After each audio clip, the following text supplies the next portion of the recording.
general overview of Industry 4.0, and what I intend to cover is as follows. First of all, a brief introduction to what is Industry 4.0, why they are doing it versus why we should do it in India. By they I mean Europeans. So their reasons could be different than our reasons, most certainly. And then we'll discuss a little bit on why to monitor, what to monitor in different Indian contexts, since the title says that we are talking about Indian context in detail. Then we'll talk a little bit on building blocks of I 4.0 and how to retrofit digitalization. It is one thing when you are designing a new factory, you can embed Industry 4.0 into everything. But when you want to retrofit with the legacy equipment, how to go about it, we'll discuss those. And then, of course, difficulties and options of implementation before Indian industry. What are the challenges and what are the options? And lastly, use of artificial intelligence with Industry 4.0 and Industry 5.0. So we will discuss a little bit on that. Well, that is the scope of the thing today. Let us get started. Industry 4 very briefly, in just one slide. They say that in manufacturing industry, there have been 4 major revolutions. The first revolution was when water and steam power were born. So factories were driven by boilers and with a drive shaft kind of a concept, First World War times. And then came electricity and mass production technology somewhere around Second World War times.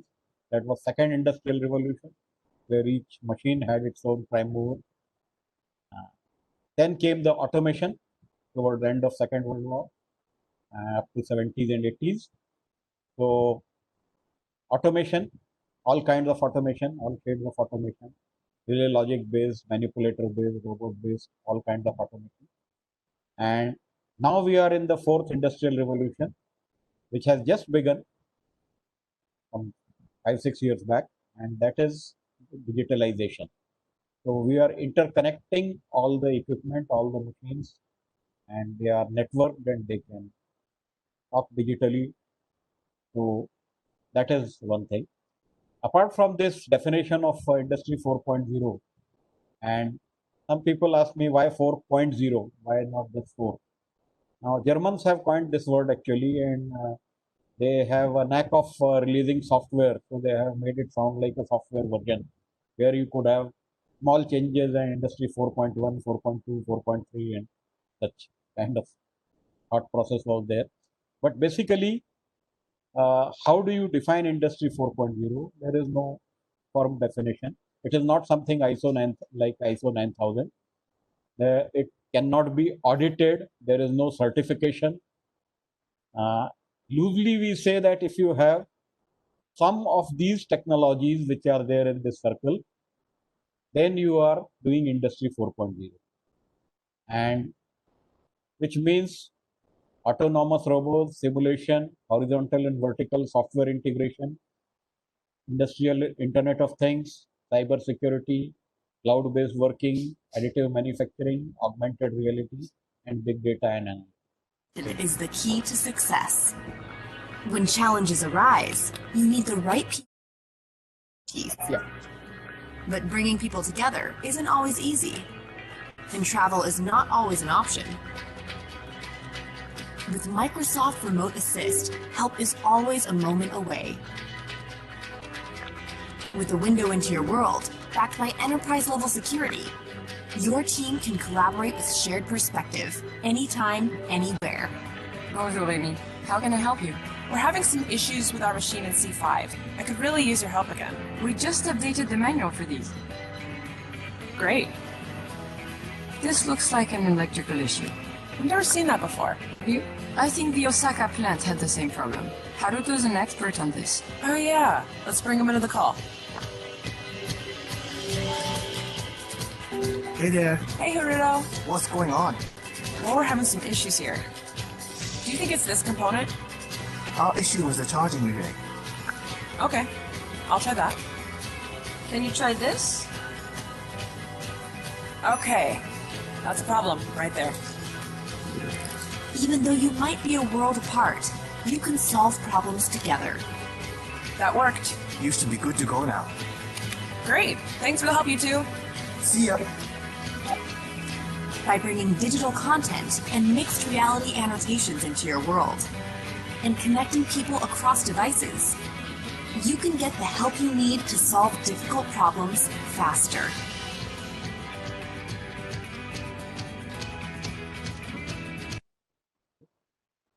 There is another thing used in Industry 4.0 that is called the concept of digital twin. Before you have a machine, before you have a fixture, before you have a cutter, and you set out on manufacturing process, you have a CAD model of all these things, and you do virtual machining, and then you, after you get the satisfactory performance, the productivity, and the quality performance, then you actually go ahead and do the physical things and you do the physical manufacturing. So digital twin is a concept which is increasingly being used in Industry 4.0 parlance. It involves a lot of simulations, a lot of work in upstream process where you do things in software and you simulate, and then when you are happy, then you go to the physical investment and do the physical thing. Now, use of digital twin, I just illustrate. This is a 5-axis machining fixture. So you have CAD model of all the parts and you can do virtual assembly of the fixture. So this is a work holding solution getting assembled for doing a 5-axis job. This is the fixture plate. You assemble all the elements including hydraulic interconnections. This is a kind of turntable on top of fixture plate. These are the clamping devices and this is the job. And now you can do virtual machining. So you are making sure that the machine will not collide with anything, will not hit the fixture, will not damage the job, it will not damage itself.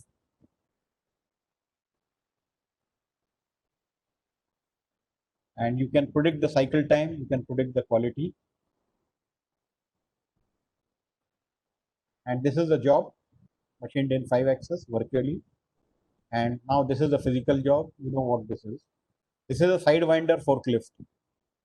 Many times when we park the car, we wish that the car should be able to move sideways. With these wheels, it can move sideways also.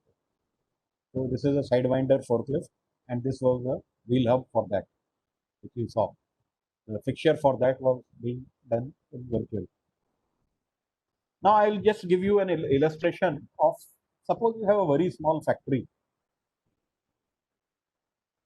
small Indian factory with just two machines, machine 1 and machine 2. There is a scrap bin. There is an entrance to the shop, only one entrance for material as well as human beings. This is the stores. This is the design office or CAD CAM office. This is the inspection cell. Okay, this is assembly area in the middle.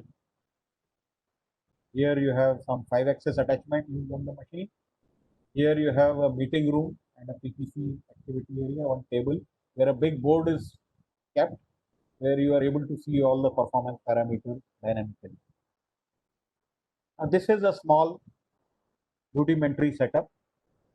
Okay. Now what do? You will have an RFID reader on the gate. You will have one RFID reader in the scrap bin, one RFID reader on machine 1, one RFID reader on machine 2, one RFID reader in assembly area, and one in inspection area, and one in store. Okay. How many? 1, 2, 3, 4, 5, 6, 7. 7 RFID readers. Yeah, 7 RFID readers. Okay. And energy meter. You have energy meter for the total shop. You have energy meter for machine number 1. You have energy meter for machine number 2. So EM1 will be EM2 plus EM3 plus all the lighting load and some other AC load and whatever other electricity coming, right? So this is 3 energy meters. Okay. Now here I put some smart sensor, that vibration sensor, for example. Here I put one smart sensor where I am able to sense something, that machine condition. This is a HMI1, HMI2 for the two machines. Here there is one touchpad where operator can type whatever he is doing. Here the inspection report can be typed, inspection status can be typed. Here the designer can type whatever work order he is releasing. Come on. How many HMIs you have? 1, 2, 3, 4, 5. Okay, so much. Okay. I am assuming that all the jobs, all the materials coming into this shop from the entrance have RFID tag. All the persons are having RFID tag. Okay. Now, what all you can check